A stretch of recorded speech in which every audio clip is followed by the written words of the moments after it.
Seryoso? Pati yung kapatid ko, nakamamatay lang, kakawawala lang, 3 months ago, iko-content mo, pagtatawanan mo. Grabe, ang lala na masyado. Tapos sasabihin mo na kaya nawala dahil sa overdose. So, ayan. Oh, nakita nyo. Ayan. Intracerebral hemorrhage ng brainstem, hypertension. Ayan yung dahilan kung bakit nawala yung kapatid ko. O ayan, death certificate ng kapatid ko. I-reveal ko na kahit kung tutuusin, hindi naman dapat. Pero grabe na kasi yung paninira mo sa kapatid ko. Ultimo nung buhay pa siya, hindi ka naman inaano ng kapatid ko. Pero lagi mong pinopost, kino-content.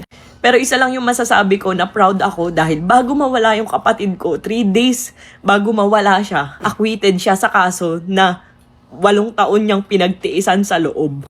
At hindi ko pinagtatawanan ang taong na-stroke. Alam niyo yung post ko before na sinabi ko na ang taong na-stroke nagiging isip bata.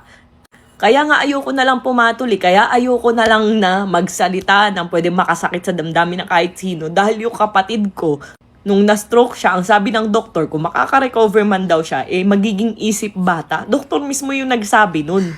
O worse daw, pwede daw na parang NGT na lang pakakainin, hindi na makakausap ng normal o para ng lantang gulay. Kaya bakit ko pagtatawanan ng taong na-stroke? Kapatid ko nga na-stroke, yun nga yung kinamamatay. Hanggang ngayon nga, 3 months na nagluluksa pa rin kaming pamilya ko. So nakakalungkot, nakakagalit talaga na pinagtatawanan mo ang pagkawala ng kapatid ko. Nakita nyo naman kung bakit siya namatay, di ba? Hindi dahil dyan sa binibintang mo.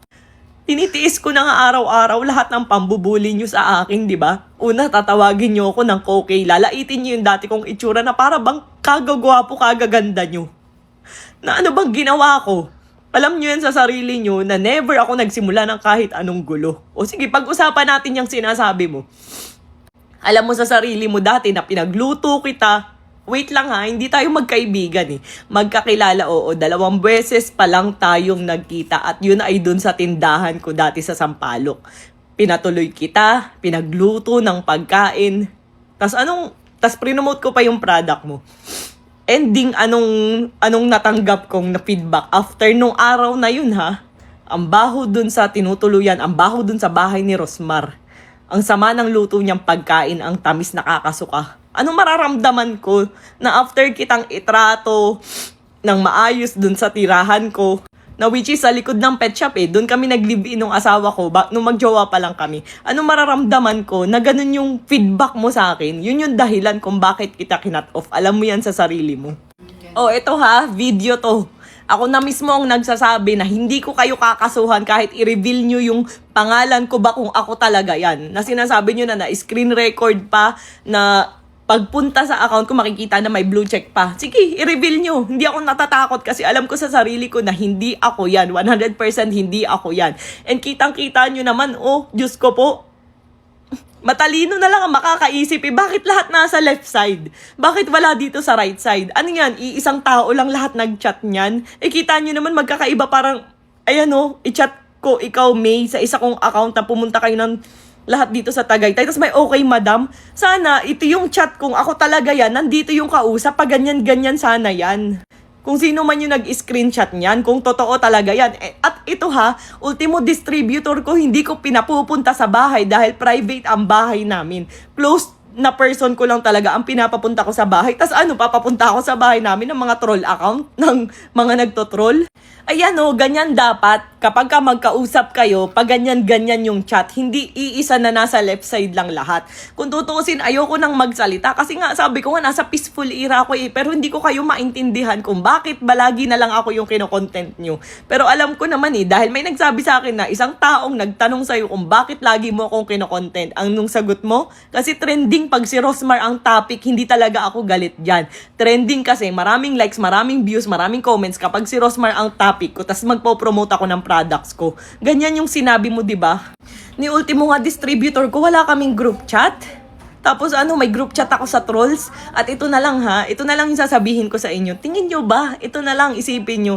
Engot ba ako para mag-chat ako ng masasamang salita sa group chat pa? Tapos kanina nakalagay pa dyan, distri or reseller na may plus 10k kayo kapag kaganyan. Alam nyo naman na ang mga distributor at reseller ng isang brand ay distributor at reseller din ng iba't ibang brand. Ganun ba ako kaengot para mag-chat ako na yung mga distributor ko, mag-troll kayo, 20 accounts? Diyos ko po, distributor yun, di ba nakakahiya na sila pa yung utusan ko na mag-trolls, na gumawa ng mga troll account? Napakatagal ko nang nananahimik kasi ayoko nang pumatol, ayoko nang magsalita. Sabi ko nga, lahat ipa-file ko na lang ng mga case, yung mga pinagagagawa nyo sa akin. Magpa-file na lang ako kasi ayoko nang makipagtalo. Ayoko nang gawing toxic yung FB ko, yung account ko. Ayoko na maging toxic pa. Grabe parang hindi ba kayo na araw-araw nyo ako nilalait yung pagkatao ko, araw-araw nyo kino-content yung pagmumukha ko. Araw-araw nyo akong sinasabihan ng masasama. Buti sana kung ako lang yung ginaganyan nyo. Kaso ang lala na kasi pati yung anak ko, dinadamay nyo. Pati yung asawa ko, dinadamay nyo. And worse ngayon, pati yung kapatid ko na yumao 3 months ago, di na kayo naawan, di nyo pinalampas. Ganun talaga kayo na parang hindi pa nga kami tapos magluksa para dun sa kapatid namin, dinadamay nyo. Tapos nagpapakalat pa kayo ng fake news na kaya nawala dahil ganito, ganyan. Sana wag nyo maramdaman na mawala ng kamag-anak para hindi nyo maranasan. Sobra-sobra yung nananahimik ako pero sobrang lala na pati kapatid ko, hindi pa kami tapos magluksa Ano na lang mararamdaman ng pamilya ko? Alam nyo ba na pinagbablock ko na kayong lahat? Pinagbablock ko lahat ng negative na tao sa akin. Kung hindi nga lang may mga nagko-comment, may mga taong nagko-comment sa akin ng mga post nyo, hindi ko na yan para makita Pero yung nakaka-trigger na pati yung kapatid kong nawala.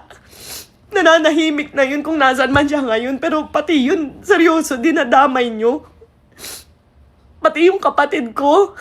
Grabe, hindi ko na maintindihan kung napakalala naman na niyan na pati namatay na yung tao, dadamay nyo pa.